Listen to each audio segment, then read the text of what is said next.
బంగ్లాదేశ్లో హిందువులపై ఉగ్రవాద అనుకూల సంస్థల దాడులు మితిమీరిపోతున్నాయి.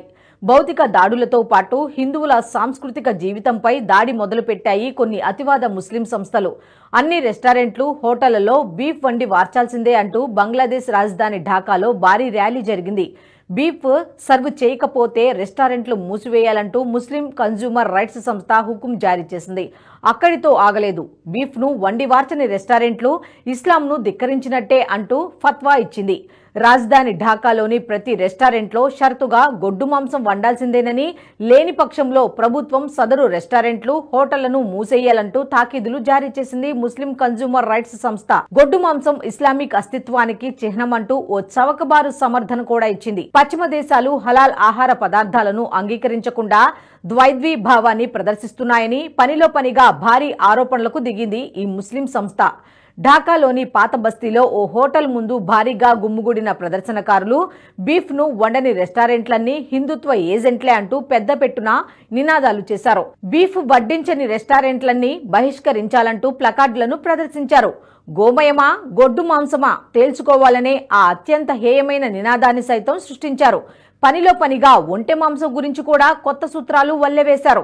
నిజానికి ఒంటె మాంసం భక్షణ ముస్లింలకు తప్పనిసరి కాదు. కానీ ముస్లింల ఆహార నియమాలు యూదులకు భిన్నమైనవని, గొప్పవని చెప్పేందుకైనా ముస్లింలు తప్పక ఒంటె మాంసం తినాలని కొత్త సిద్ధాంతాన్ని తెరపైకి తెచ్చారు ప్రదర్శనకారులు. హిందువుల విశ్వాసాలపై ఆధిపత్యానికి చిహ్నంగా గోమాంసాన్ని తినాలంటూ పిలుపునిచ్చారు. ఇందుకు సమర్థనగా ఖురాన్ను ఉటంకించారు.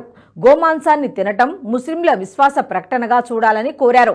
పశ్చిమ దేశాలు ముస్లింలను ఒంటరి చేయాలని చూస్తున్నాయని, అందుకే హలాల్ పద్ధతిని పాటించడం లేదంటారు ఉగ్ర అనుకూల ముస్లిం మత పెద్దలు. యూదులు, క్రిస్టియన్లు ముస్లింలను తమ దేశాల్లో ఇముడ్చుకునే ఉద్దేశం లేకనే హలాల్ను అంగీకరించడం లేదంటారు. పశ్చిమ దేశాల్లోని ముస్లిం ప్రజలకు తమ కోసం ప్రత్యేకంగా హలాల్ రెస్టారెంట్లను ప్రారంభించడం తప్ప మరో గత్యంతరం లేదంటూ ఉచిత సలహా ఇచ్చారు. ఢాకా సహా బంగ్లాదేశ్లోని అన్ని నగరాలు, పట్టణాల్లోని రెస్టారెంట్లు, హోటళ్లు తమ మెనూలో కనీసం ఒక బీఫ్ వంటకాన్నైనా తప్పనిసరిగా ఉంచాలని, లేని పక్షంలో దేశవ్యాప్త బహిష్కరణకు దిగుతామంటూ హెచ్చరించారు. హిందువుల తొత్తు రెస్టారెంట్లు త్వరలో మూతబడతాయంటూ వార్నింగ్ ఇచ్చారు. బంగ్లాదేశ్లో హిందువులపై, వారి ధార్మిక, సాంస్కృతిక చిహ్నాల, ఆహారపు అలవాట్లపై జరుగుతున్న దాడులు ఆకస్మికమైనవి కావు. పథకం ప్రకారం జరుగుతున్నవే అనడానికి అనేక ఆధారాలు ఉన్నాయి. దశలవారీ దాడుల్లో ఒక్కో విడతలో ఒక్కో వ్యవస్థను, సంస్థను ఎంచుకుంటున్నాయి ముస్లిం సంస్థలు. ఈ సంస్థలన్నీ బంగ్లాదేశేతర ముస్లింల ప్రాబల్యం ఉన్నవే. వీటికి ఉగ్రవాద సంస్థలతో బాహాటమైన సంబంధాలే ఉన్నాయి.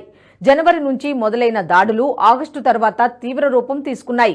జులై చివరి వారంలో బంగ్లాదేశ్ వ్యాప్తంగా, మరీ ముఖ్యంగా దేశ రాజధాని ఢాకాలో పెద్ద ఎత్తున అల్లర్లు చెలరేగాయి. ఆగస్టు తొలివారం నాటికి ఆందోళనల ఉధృతి పెరిగింది. దాడులు మొదలయ్యాయి. ఆయుధాల లూటీ జరిగింది. తొలి దశలో రూపొందించుకున్న పథకం ప్రకారం ఎంపిక చేసుకున్న లక్ష్యాలపై దాడులకు దిగాయి అల్లరి ముక్కలు. తొలి విడతలో హిందువులపై పెద్ద దాడులకు దిగాయి. ప్రాణాపాయ స్థితిలోకి వెళ్లేటట్టు గాయపరిచాయి. మలి దశలో హిందూ మహిళలపై అత్యాచారాలకు తెగబడ్డాయి. జులై చివరి వారం నుంచి ఆగస్టు 2వ వారం వరకు ఇదే తరహా దాడులు, అత్యాచారాల పరంపర కొనసాగింది. ఆగస్టు తొలివారంలోనే ముస్లింల పర్వదినం ఈద్ ఉల్ అదా వచ్చింది. దీంతో అల్లరి మూకలు దాడులను తాత్కాలికంగా నిలిపేశాయి. మొత్తంగా అల్లర్లు నిలిచిపోయాయని అందరూ భావించారు. కానీ ఇది వ్యూహాత్మకమైన వెనుకడుగు. తిరిగి ఆగస్టు 2వ వారం తర్వాత మరో విడత అల్లర్లు చెలరేగాయి. ఈ విడతలో మందిరాలను లక్ష్యంగా చేసుకున్నాయి అల్లరి మూకలు. దాదాపు 10 ఆలయాలను ధ్వంసం చేశాయి. ఆలయాల్లో నివసించే కుటుంబాలను, పరిసర ప్రాంతాల్లోని హిందువులను భయభ్రాంతులకు గురిచేసి దాడులకు తెగబడి తరిమేశాయి. గ్రామీణ ప్రాంతాల్లోని మత మైనారిటీలను కూడా తరిమేశాయి. క్రిస్టియన్లు, జైనులు, బౌద్ధులు, అహ్మదీ తెగలను కూడా అల్లరి మూకలు వదిలిపెట్టలేదు. నిలువ నీడలేని స్థితిలో సుదూర ప్రయాణాలు చేసి భారత సరిహద్దులకు చేరుకున్నారు. ప్రయాణాల్లో ఉన్నవారిపై సైతం దాడులు చేశారు ఇస్లామిక్ సంస్థల గూండాలు. సెప్టెంబర్, అక్టోబర్ మాసాల్లో దాడుల తీవ్రత తగ్గినట్టు కనిపించింది. అయితే ఇది కేవలం విరామం మాత్రమే అనే విషయం నవంబర్ నాటికి గానీ అర్థం కాలేదు. నవంబర్లో మరో అరడజను ఆలయాలను నేలమట్టం చేశారు ఆందోళనకారులు. ఆగస్టు 5, 6 తేదీల్లో జరిగిన దాడులకు కొనసాగింపు దాడులు మళ్లీ నవంబర్లో మొదలయ్యాయి. 3వ దశలో ఇస్కాన్ను లక్ష్యంగా చేసుకున్నాయి అల్లరి ముక్కలు. ఇస్కాన్ను టార్గెట్ చేసుకోవడానికి చారిత్రక కారణాలు ఉన్నాయి. బంగ్లాదేశ్ ఆవిర్భావం తర్వాత నవనిర్మాణంలో ఇస్కాన్ తోడ్పాటు అందించింది. పండిత్ రవిశంకర్, జార్జ్ హ్యారిసన్ లాంటి వారితో సంగీత కచేరీలు నిర్వహించి దానివల్ల వచ్చిన $12 మిలియన్ విరాళాలను బంగ్లాదేశ్ నవనిర్మాణానికి అందించింది. గడిచిన 5 దశాబ్దాలుగా ఇస్కాన్ బంగ్లాదేశ్లోని కుగ్రామాల్లో సైతం శాంతియుత జీవనం గురించి, మత సామరస్యం గురించి బోధనలు చేస్తోంది. తొలి రోజుల్లో నామమాత్రంగా ఉండే ఇస్కాన్ కార్యకలాపాలు క్రమంగా పెరిగాయి. బంగ్లాదేశ్లోని హిందువులకు ఇస్కాన్ ఆలంబనగా నిలిచింది. ఇస్కాన్ అనే బలమైన సంస్థ బంగ్లాదేశ్లో ఉన్నంతకాలం హిందువులకు భరోసాగా ఉంటుందనే కార్పణ్యం కొద్దీ ఇస్కాన్ను లక్ష్యంగా చేసుకున్నాయి అల్లరి ముక్కలు. నవంబర్ నుంచి డిసెంబర్ తొలివారం వరకు ఇస్కాన్ ఆలయాలు, ఇస్కాన్లోని స్వామీజీలపై పెద్ద ఎత్తున దాడులు చేశారు ఆందోళనకారులు. డిసెంబర్ 7వ తేదీన చివరిసారి ఢాకాలో ఇస్కాన్ ఆలయంపై దాడి జరిగింది. విగ్రహాలను దగ్ధం చేశాయి అల్లరి ముక్కలు. 4వ విడతలో కీలక లక్ష్యాలను ఎంచుకున్నాయి. బాధితుల తరపున న్యాయస్థానాల్లో వాదించే లాయర్లపై దాడికి తెగబడ్డాయి. డిసెంబర్ 2వ తేదీన న్యాయవాది రేగన్ ఆచార్యపై హేయమైన దాడి జరిగింది. ఛాంబర్లో ఉన్న ఆచార్యపై అల్లరి ముక్కలు దాడికి తెగబడ్డాయి. ఛాంబర్ను ధ్వంసం చేశాయి. బంగ్లాదేశ్ పోలీసుల నిర్బంధంలో ఉన్న చిన్మయి కృష్ణదాస్ తరపున వాదనలు వినిపిస్తున్న రేగన్ ఆచార్యను హత్య చేయడానికి వచ్చిన అల్లరి ముక్కలు పథకం పారక అక్కడి నుంచి వెళ్లిపోయాయి. నవంబర్లో సైఫుల్ ఇస్లాం అనే న్యాయవాదిని సైతం అల్లరి ముక్కలు హత్య చేశాయి. సైఫుల్ ఇస్కాన్ కు న్యాయం అందించడంతో ఆందోళనకారులకు కోపం వచ్చింది. దీంతో కోర్టు ప్రాంగణంలోనే హత్యకు గురయ్యారు. సుమారు 70 మంది హిందూ లాయర్లపై తప్పుడు కేసులు బనాయించి బాధిత హిందువులకు న్యాయ సాయం అందకుండా కుట్ర చేశారు.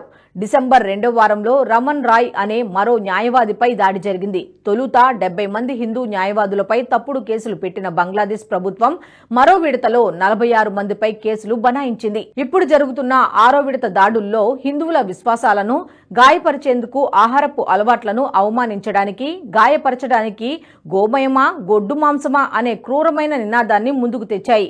ఢాకా నగరంలోని ఢాకేశ్వరి మాత ఆలయం పరిసరాల్లో హిందువుల హోటళ్లు ఉన్నాయి.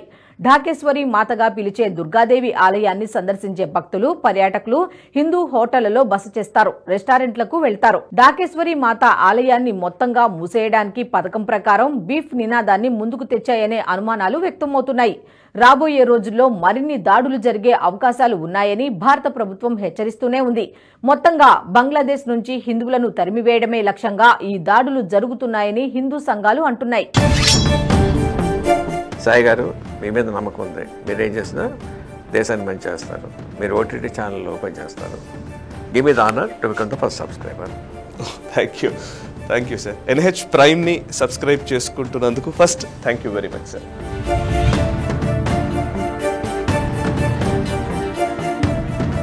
ఈ వీడియో మీకు నచ్చినట్టయితే లైక్ చేయండి, 10 మందికి షేర్ చేయండి. అలాగే కామెంట్ల రూపంలో మీ అభిప్రాయాలను మాతో పంచుకోండి. Nationalist hub group of channels ను సబ్స్క్రైబ్ చేసుకుని తెలుగునాట జాతీయవాద జర్నలిజాన్ని ప్రోత్సహించండి. ఈ వీడియో కింద ఉన్న బెల్ ఐకాన్ పై క్లిక్ చేయడం మర్చిపోవద్దు.